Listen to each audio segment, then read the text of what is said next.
It is so nice to get the chance once in a while to go into a movie knowing absolutely nothing about it.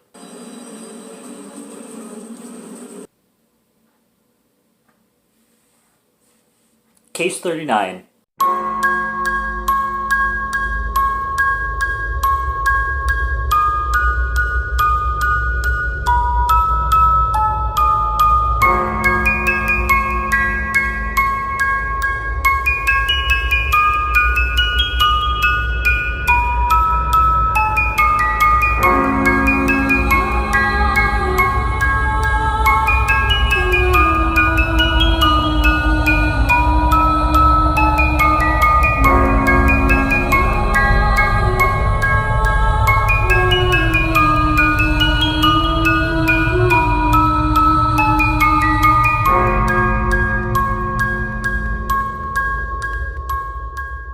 What's going on, guys? Welcome to 31 Days of Horror. I am Morgan Film Fan. Let's jump into some scares. Case 39 stars Renee Zellweger and came out in 2009. And as I said in the intro, I luckily went into this knowing absolutely nothing about it. Well, not absolutely nothing. I correct myself. I saw a clip on YouTube and it was freaky shit and very disturbing, and that's what sold me onto watching the movie. But otherwise, other than seeing that one clip, which I watched out of context, I knew nothing about the plot. I knew nothing about the characters. I knew nothing about the story. I just saw that one clip on YouTube, which the clip I saw was this little girl being shoved in an oven and attempted to being burnt alive by who I assume is her parents. Pretty fucked up shit. So it looked really disturbing, and I decided I'd give it a shot. It's going to be a routine thing that I have to relight these candles every once in a while. But anyway, so okay, I'm going to do a spoiler-free and a spoiler review for this review, because for anybody who hasn't seen this film, I don't want to spoil anything about it. This is not super horror. This is a psychological thriller, so I kind of made that mistake picking this one up for 31 Days of Horror, because it definitely it gives the thriller vibes way more than it does the horror vibes, but there's still some horrific stuff that happens in it. Bradley Cooper also makes an appearance in this film, which I didn't know. But yeah, I'm going to give the very basic plot or very basic start of the movie before I go into spoilers for everybody else who's seen the movie. So this scene that I saw on YouTube, it actually happens. I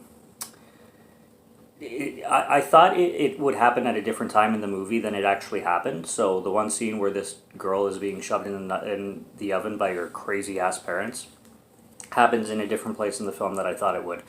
But Renee Zellweger is basically in child services, and her job is to basically find kids new homes when they have abusive parents, and she sees, you know, a bunch of shit every day. She has her own issues of her own. She doesn't have any kids. She had some mother issues while she was growing up too, and this is just basically, she throws herself into her career 100%. Pretty much to distract herself in a sense. But she meets this couple who is, she gets a huge feeling that they're abusing their child, this little girl named Lily, who's played by Jodelle Ferland, who is the little girl in Silent Hill, and for anybody who's seen the movie Tideland, she's in that film as well. And this little girl, Renee Zellweger's character, Emily, has this huge feeling that this little girl is actually being abused, and it turns out she is. Her parents are crazy. Her dad won't even speak to Emily directly when she goes to interview them at their house or speak to them, and that is just completely insane. And she gets a call from Lily in the middle of the night because she gives Lily her personal number in case Lily's in danger, and she goes to this house, and this is where her parents are putting her in the oven. And she saves her. There's this other character named Mike who he works in more of the legal side of things, and he witnesses this. He beats the shit out of the parents. He breaks the dad's jaw. His name is Eddie, and he totally dislocates his jaw by shoving his face into a fridge. It looks pretty funny, but it's still kind of brutal at the same time. And this little girl is trying to have a home found for her, and she really wants to live with Renee Zellweger's character Emily, and Emily pulls some strings and has that happen, and it's basically psychological issues between, without giving too much away, between like a bunch of characters in the story, and where things go from there, where things go from this little girl's parents, where things go with the little girl, where things go with Renee Zellweger's psyche herself. Bradley Cooper is a child psychologist, so he comes into the picture as well, trying to help this little girl. And twists and turns happen everywhere, which I can't get into because anything else I say about the twists and the turns is going to spoil the movie and ruin the plot of it. So I don't want to do that because I enjoyed not knowing anything about it. So after this, everything I'm going to say after the next about 5 seconds is all going to be spoilers, so this is for anybody who's already seen the movie.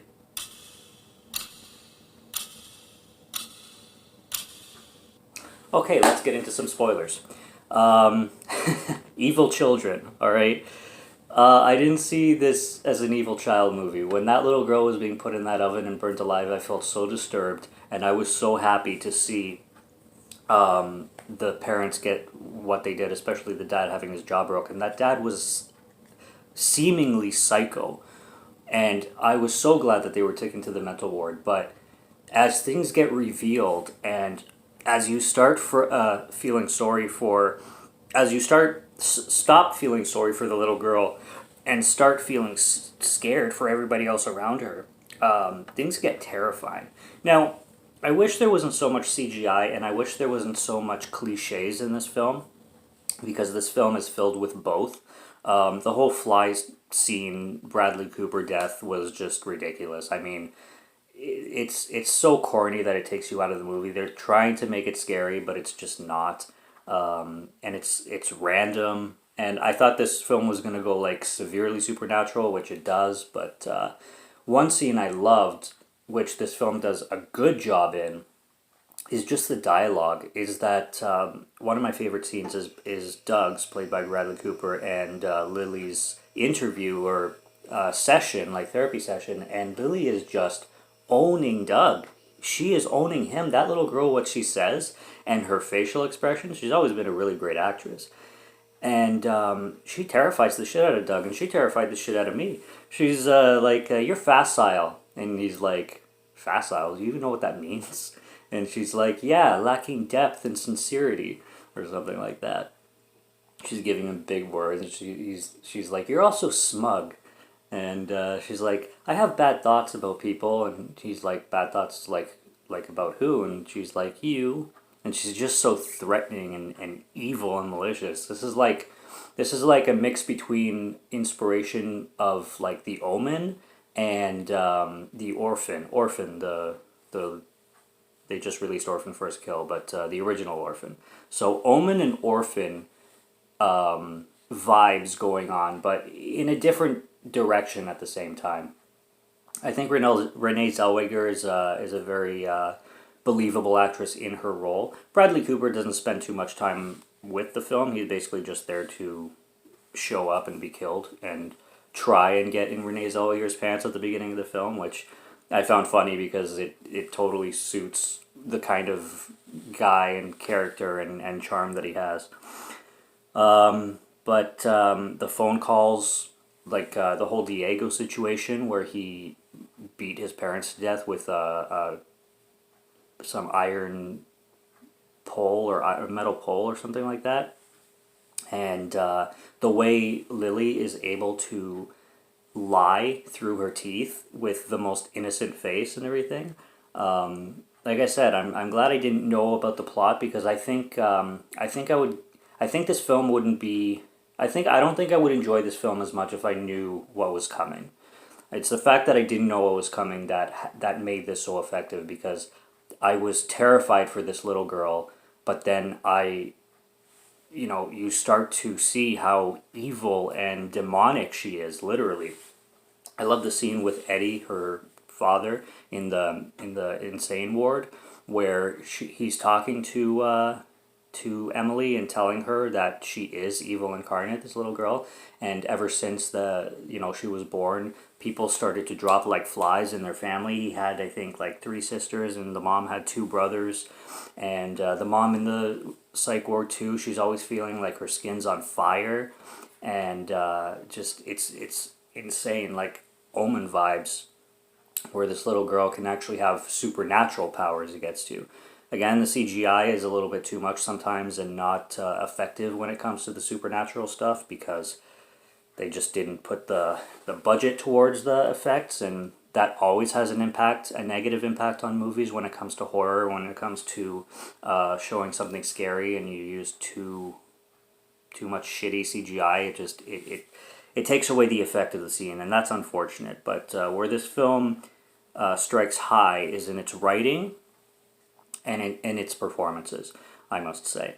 The climax scene where Renee Zellweger's character Emily is hiding in the room and she has three bolts on the door, and the little girl is able to just bust through everything. And then Emily's under the bed and the little girl's staring at her, and she's like, she gives that huge quote, or that famous quote that came at the beginning of the movie: most families don't even know they have a problem until it's too late.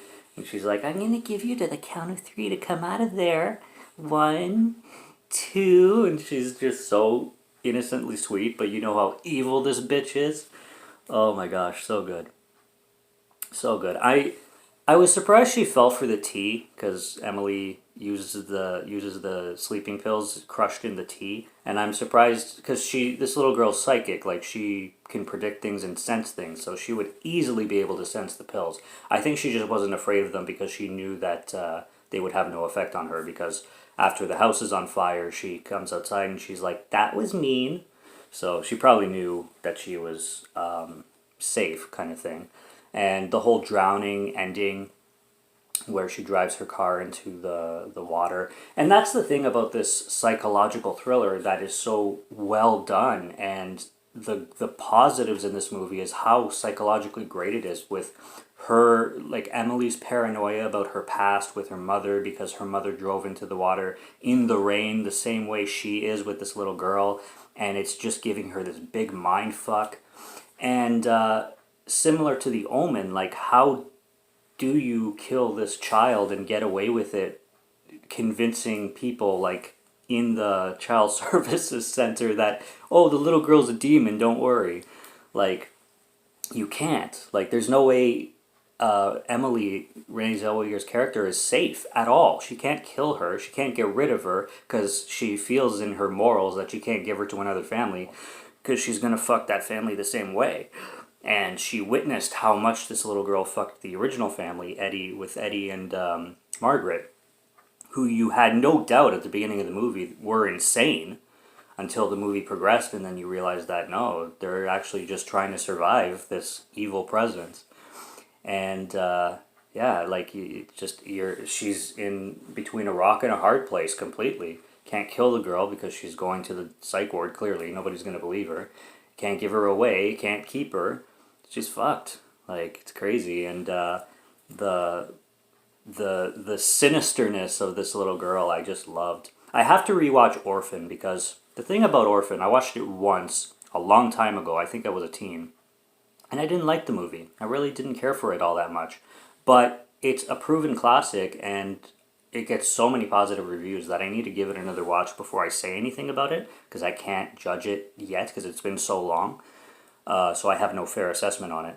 But this one, it wasn't perfect, and it has its flaws with the CGI and the cliches. The cliches are the worst, because this film just goes Hollywood, and it inserts those pieces, those check marks, those boxes that need to be in these stupid films that came out in the 2000s, that just things need to be there they shouldn't be there because there is no need for them, but for mainstream purposes they have to stick some crap in there that I would leave out. But especially when a film is written this well and is this full of surprises, like, you take away the cliches and you just put more of that brilliant writing and that